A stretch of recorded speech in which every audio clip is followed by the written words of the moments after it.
हाँ बच्चों, logical math science के चैनल में आपका स्वागत है। हम लोग प्रसन्नता का चैप्टर अभी चला रहे हैं।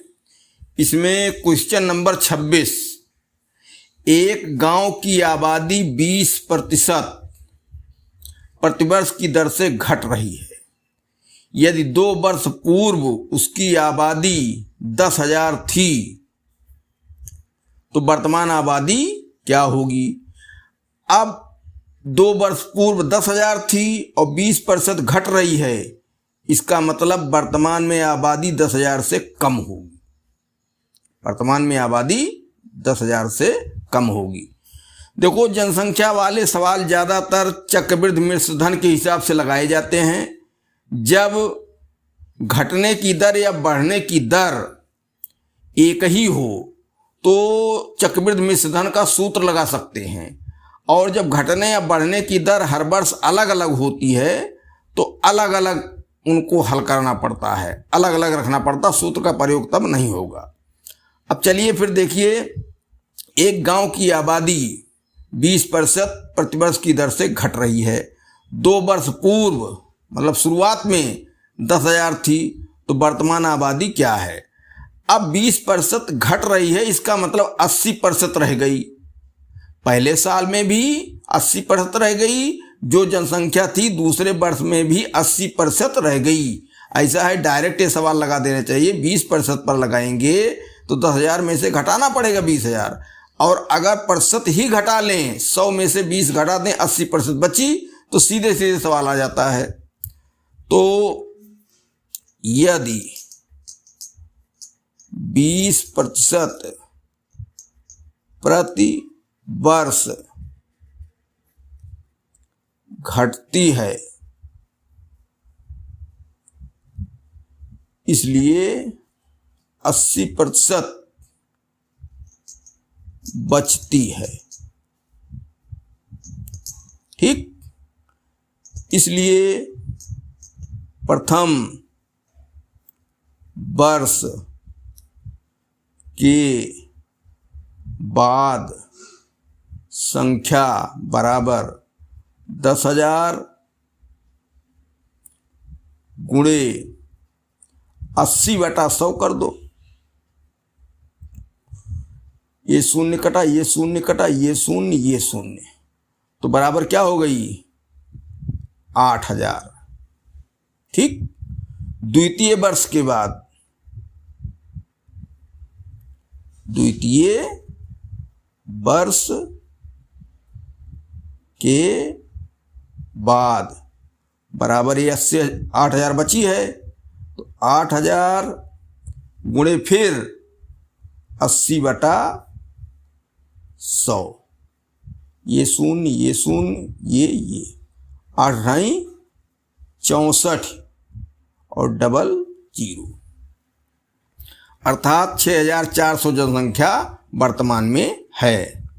इसलिए वर्तमान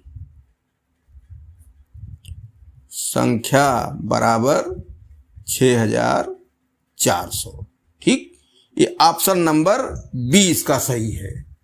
अब मान लो हमने अभी कहा सूत्र के प्रयोग से, ठीक, जो सूत्र होता है चक्रवृद्धि मिश्र धन वाला, उसके आधार पर लगाना चाहें तो अब देखिए उसको भी हम दिखा देते हैं। यहाँ चक्रवृद्धि मिश्र धन बराबर क्या, मूलधन और क्या 100 प्लस r/100, 1 प्लस r/100 की घात समय।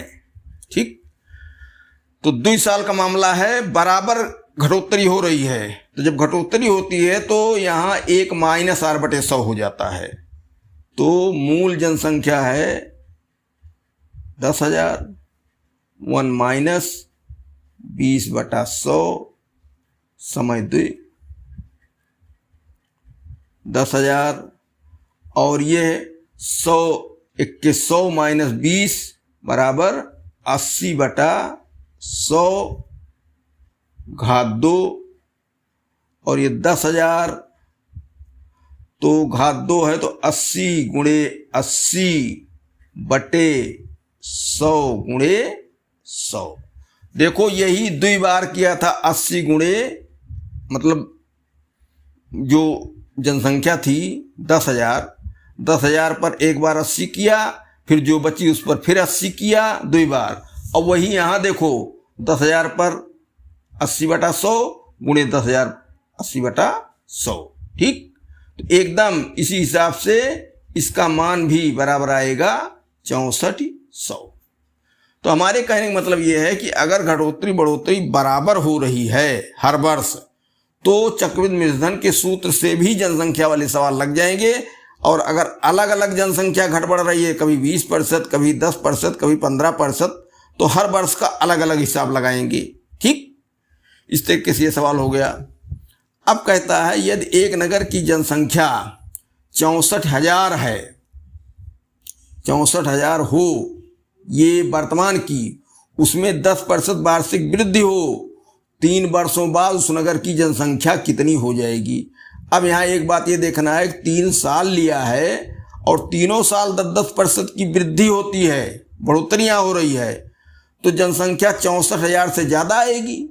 ठीक, तो इसको हम सूत्र पर भी लगा सकते हैं।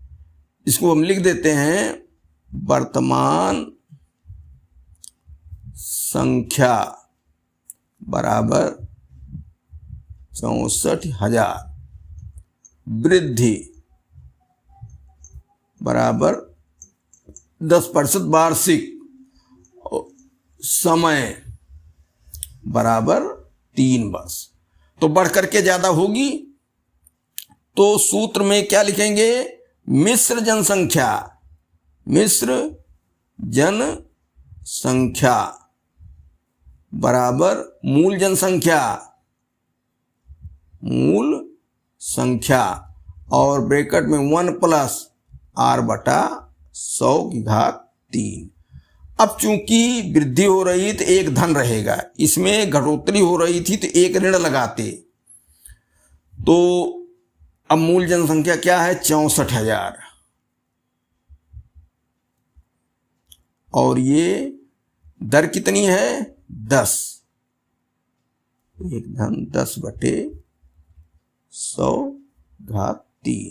10 × 10, 10 दामा 100, 10 × 10 = 11/10, 64,000 गुणे ये 11/10, ये बना, और घात 3 है तो गुणे 3 बार कर दो, 11/10 गुणे 11/10, तीनों शून्य इसका यहाँ नीचे से काट दो।